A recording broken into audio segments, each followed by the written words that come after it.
Conversando Francamente, com o Paes de Lira. Olá amigos, estamos terminando mais uma semana de trabalho na Câmara dos Deputados e hoje, excepcionalmente, gravando o nosso Conversando Francamente com o Paes de Lira na Assembleia Legislativa do Estado de São Paulo, aqui no Hall Monumental, como podem ver. Quero lhes dar notícias sobre as audiências públicas da PEC 300. Acabamos de encerrar a audiência pública da capital, no recinto, no plenário principal da Assembleia, e fizemos também em Bauru, dia 23, Marília, dia 24, Rio Preto, dia 26, e iremos a Santos no dia 3, logo após o feriado, numa audiência já programada. As audiências públicas estão tendo um efeito altamente positivo, a presença de policiais militares e a empolgação, principalmente, mais do que a presença, tem sido manifesta, e aos poucos nós vamos dando corpo ao movimento social, ao grande movimento social que nós queremos como apoio à PEC 300, porque não basta que nós nos mobilizemos, temos que também engajar a sociedade na defesa dessa nossa causa. A semana foi intensa na Câmara dos Deputados, temos aí a CPI da violência urbana em andamento e no bojo dela houve uma audiência com o ministro Tarso Genro. Nessa audiência, olhando no olho do ministro, eu ataquei a posição do Ministério, dele ministro, que tinha sido anunciada pelo secretário executivo do Ministério, de apresentar um projeto de lei completamente absurdo que pretende impor penas alternativas para os chamados pequenos traficantes de entorpecentes, como se houvesse pequeno ou grande. Na verdade, o pequeno existe, mas o pequeno é a face visível do grande. Se o grande é o atacadista da morte, o pequeno é o atacadista da destruição da juventude, é o varejista, me perdoem, da destruição da juventude e das famílias. É o pequeno ou micro, que se queiram, que viabiliza a distribuição em massa dos grandes estoques de drogas ilegais que entram no nosso país, produzidas na Bolívia, na Colômbia e em outras partes, para destruir nossa juventude, para destruir nossas famílias e para exportar a morte também via Brasil para outros países. Esse é um projeto de lei completamente inaceitável, certamente vou me opor a ele na Câmara dos Deputados, tenho forte grau de certeza de que não o aprovaremos, mas é ridícula, absurda, é completamente incompreensível a posição do governo federal com essa espúria iniciativa, a palavra não é outra. Na PEC dos precatórios nós temos novidades e elas não são boas. Foi aprovado na comissão especial um texto que na verdade é o conjunto de todas as mazelas de todos os outros textos. Pretendem que seja melhor, algumas pessoas dizem que é melhor, não tem nada de melhor. Continua sendo a PEC do calote, querem impor 15 anos de prazo para a recepção dos direitos, e isso se conseguir, porque haverá uma escala de pagamentos, haverá um critério de pagamentos, começando pelos pagamentos daqueles de menor valor, e haverá também o famoso leilão, cujo único comprador será, sabem quem? O devedor, o devedor, o Estado. Ele será o único comprador, com deságio, evidentemente, né? Qual será o deságio? 70%, 80%? Isso é um absurdo. É a PEC do calote mesmo, nós vamos continuar na luta contra ela, preservando os direitos dos servidores públicos de São Paulo, das pessoas que perderam suas casas e não receberam dinheiro até agora, para ajudar o progresso do nosso estado, das nossas cidades e também todo o país, e os policiais militares que também são vitimados por esse calote.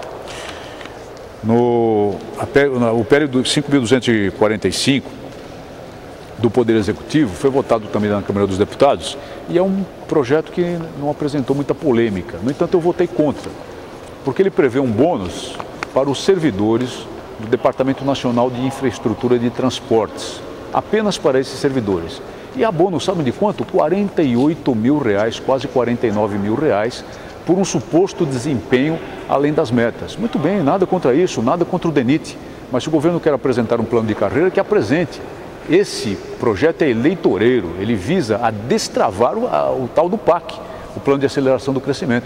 Na verdade, é um jogo estranho que sugere chantagem, porque as outras categorias também estão se empenhando no serviço público, as outras categorias também têm os seus anseios, as outras categorias também lutam por reestruturação salarial.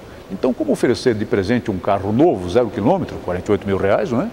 Apenas para os servidores dessa categoria? Certamente é para destravar as obras do PAC que estão paralisadas e, portanto, o projeto é eleitoreiro. Não é um projeto de Estado, é um projeto de governo. E por essa razão votei contra, embora muito minoritariamente, declarei o meu voto nesse sentido.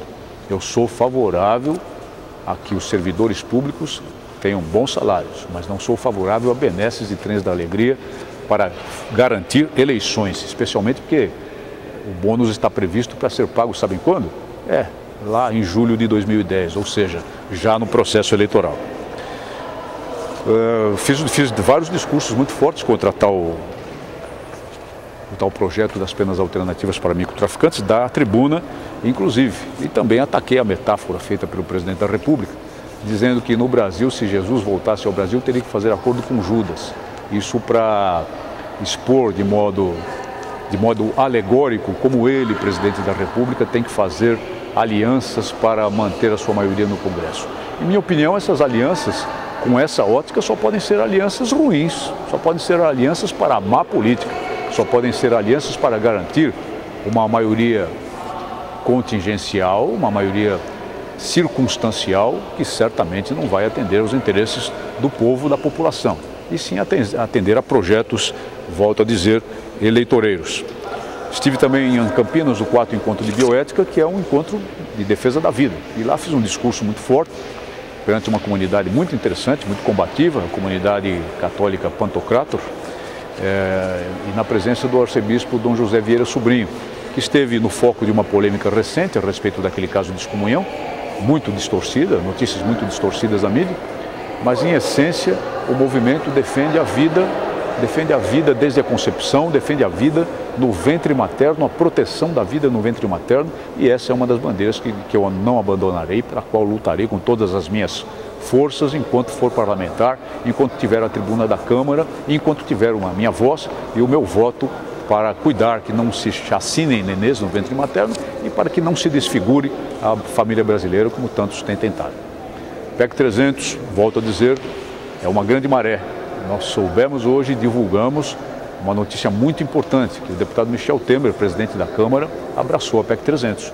Divulgou um manifesto dizendo que apoia a PEC 300. E como nós temos certeza absoluta da aprovação da matéria na comissão de mérito, da qual sou o primeiro vice-presidente, esse apoio nos garante, ou pelo menos nos dá uma grande margem de segurança de que nós conseguiremos pautar a matéria no momento certo, que é lá para fevereiro, março, na pior das hipóteses, abril do ano que vem, exatamente em período pré-eleitoral, quando os deputados estão mais sensíveis aos reclamos da população, estão mais sensíveis à pressão do seu eleitorado. E é lá que nós poderemos realizar uma grande maré, um tsunami de convencimento, levando a população a se engajar nessa causa que é justa e que é digna, do resgate da dignidade material dos policiais militares. Alguns depoimentos importantes foram levados nessas audiências de policiais militares de São Paulo, mostrando que em 1983, quando ingressaram como soldados, ganhavam 10 salários mínimos. Hoje o policial militar de São Paulo ganha quanto? 3 salários mínimos. A PEC 300, eliminando disparidades, estabelecendo um piso salarial nacional, com os elementos da emenda do capitão Assunção e minha, certamente será uma boa emenda constitucional, certamente será uma boa alteração constitucional para o futuro do país, para o futuro da ordem pública, para a segurança pública, porque não só os policiais militares ganharão materialmente, porque melhorarão um pouquinho de vida. A sociedade ganhará em ter um policial militar mais bem pago, que embora sabendo do grave risco de vida de sua profissão, saia de casa todo dia, pelo menos com o espírito tranquilo, porque se algo lhe acontecer, se ele não voltar, a família estará protegida, haverá comida sobre a mesa dos seus filhos, haverá um teto decente sobre a cabeça de sua família, haverá roupas e haverá estudo para os seus meninos. Vamos à luta pela PEC 300, a vitória. Uma boa semana a todos.